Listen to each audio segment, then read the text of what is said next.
E foi ele que falou, né? Eu tava na preparação de 2014, no off-season. E eu não conseguia mais comer. Eu até tinha comentado com ele sobre o uso de insulina. O Dennis é mega contra o uso de insulina.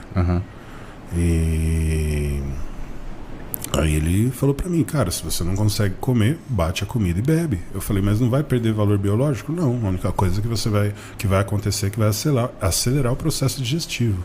E você ficava muito cheio? Muito, porque era muito volume, né? Então, como é que treina com tudo isso? Cara. Porque é uma competição entre o seu treino e o seu sistema digestivo absurda, né, cara? Aí que... É ficar letárgico o dia inteiro, né? Letárgico o dia inteiro, com sono o dia inteiro. Não tem como. Cara. Mas tinha que fazer.